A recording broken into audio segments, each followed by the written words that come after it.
Most of the metals react with water, and after reaction with water they will form the hydroxides of the metals, and such hydroxides are again basic in nature.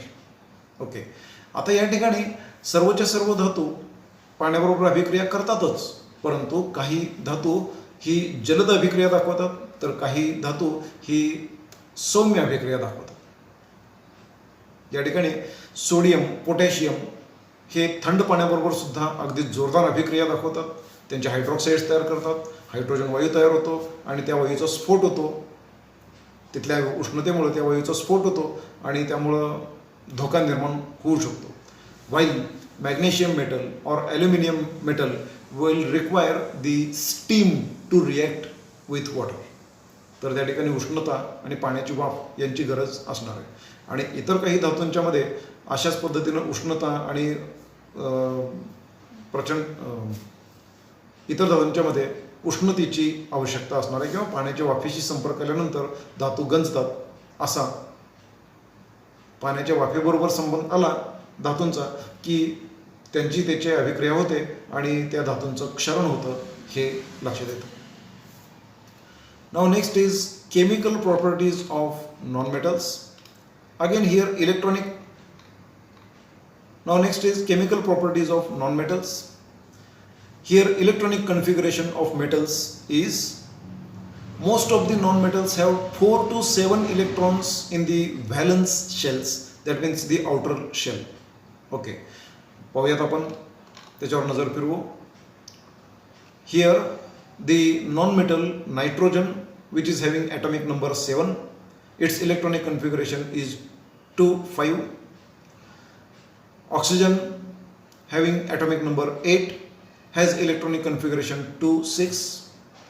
Chlorine having atomic number 17 has electronic configuration 2,8,7. म्हणजे या ठिकाणी आपल्याला outermost electron shell, बाह्यतम electron कक्षा ज्या काही आहेत यांच्यामध्ये किती इलेक्ट्रॉन दिसत आहेत?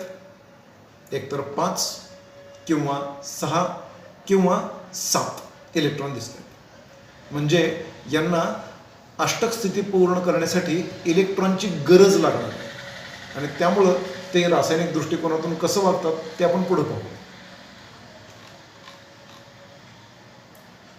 Now how the non metals form ions, that we will study further.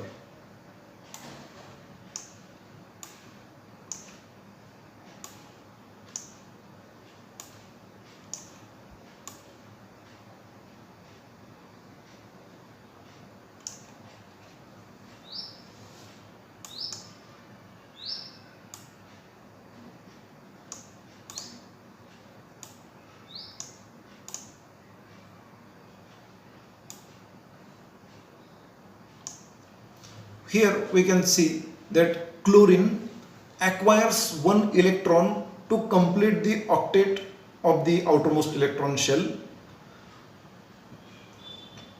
Therefore, it will get a single negative charge, and chloride ion, which is also known as an anion, is formed, and its electronic configuration is 288, which is the electronic configuration of nearest stable element.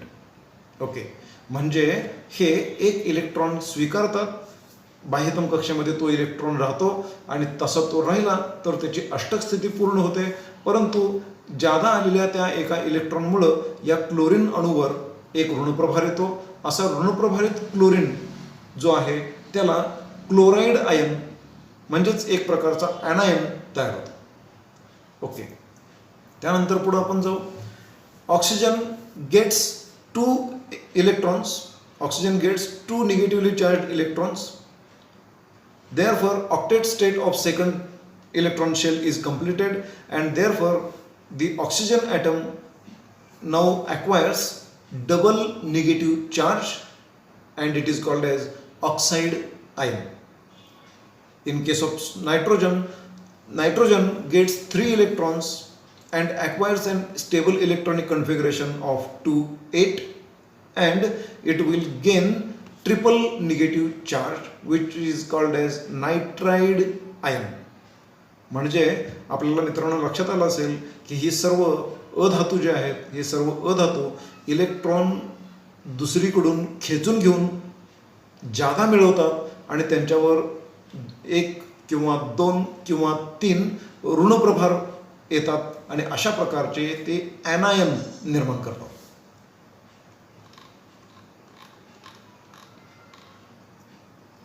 Now next is reaction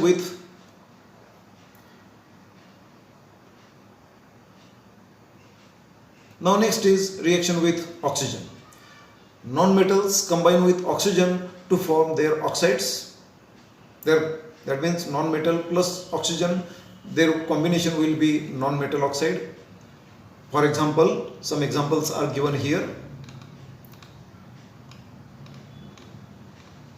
In case of carbon reacts with oxygen to form carbon dioxide. Now this carbon dioxide when reacts with this sodium hydroxide, then there is formation of sodium carbonate and H2O. As this is a basic material, it reacts with this substance and salt and water is formed. Therefore this material is obviously an acid. म्हणजे या ठिकाणी या आम्लारी धर्मी पदार्थाबरोबर अभिक्रिया करून ते क्षार आणि पाणी तयार करतात. याचा अर्थ हा पदार्थ आम्लधर्मी आहे असं म्हणायला हरकत नाही. The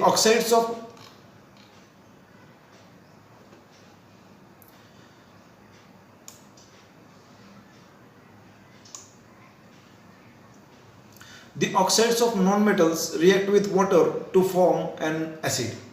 For example, CO2, that is carbon dioxide, reacts with water to form H2CO3. That means carbonic acid is formed.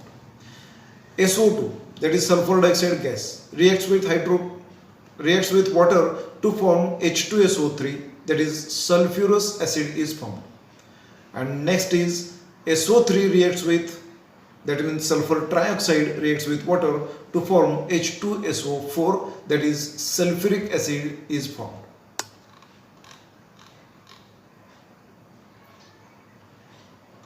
Non-metals do not react with dilute acids. अधातूंची कोणत्याही विरल आम्लांबरोबर अभिक्रिया होत नाही. Here one activity is given. Name of the metal and their uses. Name of the non-metal and their uses are to be enlisted by you. विद्यार्थ्यांनी अशा प्रकारची एक यादी बनवावी ही अपेक्षा या ठिकाणी आहे. Now next is noble metal. Some metals like gold, silver, platinum, palladium, rhodium are noble metals. Noble metal असं का म्हटलेलं असेल तर यांची क्रियाशीलता खूपच कमी असते आणि क्रियाशीलता खूपच कमी असल्यामुळं ते एखाद्या रासायनिक अभिक्रियेमध्ये भाग घेत नाहीत किंवा जरी भाग घेतला तरी अत्यल्प प्रमाणामध्ये त्यांची रिॲक्शन्स होतील. They occur in nature in the elemental state आणि त्यांच्या त्याच गुणधर्मामुळं सर्वसामान्यपणे ते कोणत्याही अभिक्रियेमध्ये भाग घेणार नसल्यामुळं ते निसर्गामध्ये आहेत त्याच मूळ नैसर्गिक स्थितीमध्ये सापडतात. Gold which is 100% pure is called 24 karat gold. Pure gold is soft. As a result, the ornaments made from pure gold bend and break due to pressure. त्यामुळे शुद्ध धातूपासून, शुद्ध सोन्याच्या धातूपासून बनवलेले जे दागिने असतात हे दागिने नाजूक असतात, ते मोडू शकतात, वाकू शकतात. परंतु जर त्यांना कठीणपणा द्यायचा असेल तर त्यांच्यामध्ये तांब किंवा चांदी ॲड करावी लागते, मिसळावी लागते, त्याचं ॲलॉय बनवावं लागतं, त्याचं संमिश्र बनवावं लागतं आणि अशा प्रकारचं त्याचं संमिश्र बनवलं की त्याला कठीणपणा मिळतो. आणि मग अशा पद्धतीचे जे कॉपर आणि सिल्वर यांच्यापासून म्हणजे हे मिक्स करून वापरलेले तयार केलेले जे सोन्याचे दागिने असतात त्यांची शुद्धता 22 कॅरेटपर्यंत असते.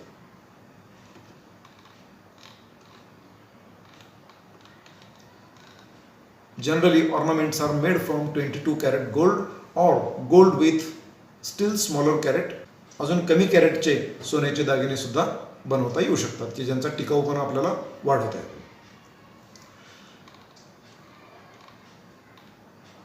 Now uses of noble metals.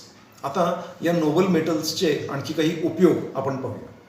Number 1, gold, silver and platinum are used to prepare the ornaments.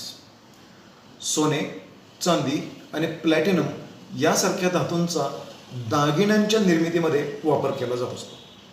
यांना बरीच मागणी असते. Second one is silver used in medicines. It has antibacterial property. Such type of property is also observed in copper. Gold and silver are also used to make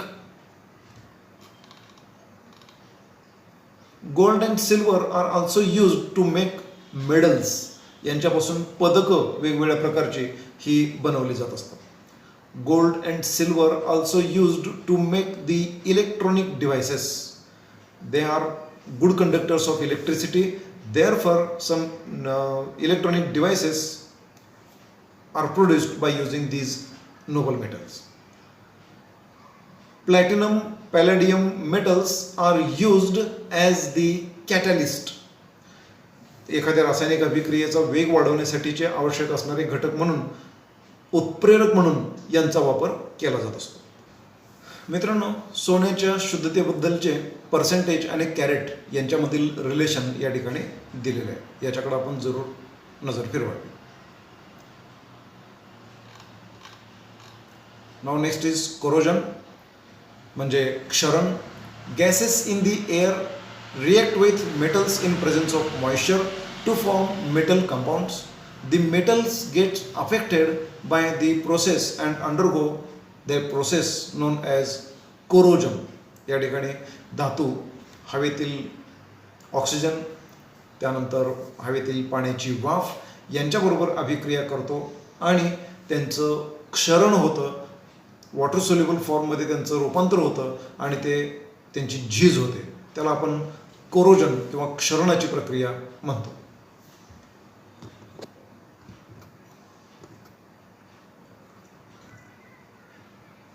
आता अशा प्रकारच्या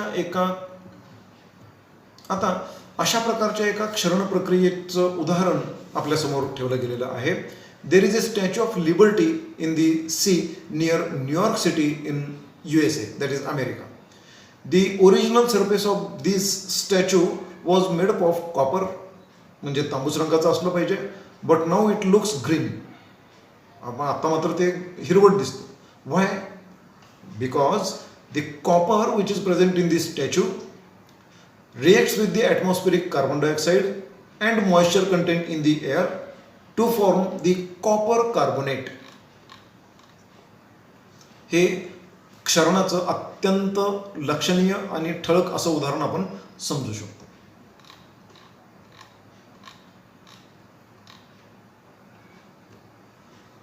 अशाच पद्धतीनं आपल्या दैनंदिन जीवनामध्ये आढळणारे इतर काही क्षरणाच्या प्रक्रियांची आपण यादी करू शकतो का ते पहा. Let us have a look. A reddish colored deposit is formed on the iron by reaction with oxygen gas. A greenish colored deposit is formed on copper by reaction with carbon dioxide gas. A blackish colored deposit is formed on silver by reaction with hydrogen sulfide gas. To prevent such corrosion of metals, layers of oil, grease, varnish or paint are applied on the surface of the metals. Also, plating with another less reactive material or non-corroding material is done. Corrosion of iron is arrested by zinc plating. Due to these processes, the contact of metal surface with air is lost and corrosion cannot occur as the chemical reaction doesn't occur. कारण हे हवेशी संपर्कच टाळणार आहेत. हवेशी संपर्क येऊ देणं टाळलं असेल तर त्या ठिकाणी त्यांचं क्षरणाची प्रक्रिया होणार नाही आहे. Now next is ॲलॉय.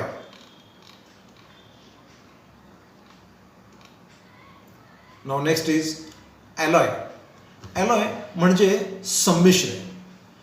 A homogeneous mixture of two or more metals or homogeneous mixture of a metal with non-metal is called as alloy. म्हणजे एखाद्या धातूचं दुसऱ्या धातूबरोबर एखाद्या धातूची दुसऱ्या धातूबरोबर मिश्रणाची प्रक्रिया केली किंवा एक धातू दुसऱ्या अधातूबरोबर मिसळला आणि त्यांच्यापासून पदार्थ तयार केला तर त्याला आपण संमिश्र असं संबोधतो. Alloys are made by mixing the constituent elements as per the requirement.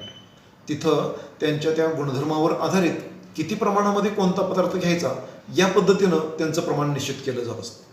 For example, stainless steel utensils used at home are made up of an alloy of iron with carbon, chromium and nickel. याला मराठीमध्ये मी लोक्रोनिका असं म्हणतो. गमतीशीर म्हणजे लोखंड आहे, chromium आहे, nickel आहे आणि कार्बन आहे म्हणून लोक्रोनिका. The alloy bronze is form from copper and tin.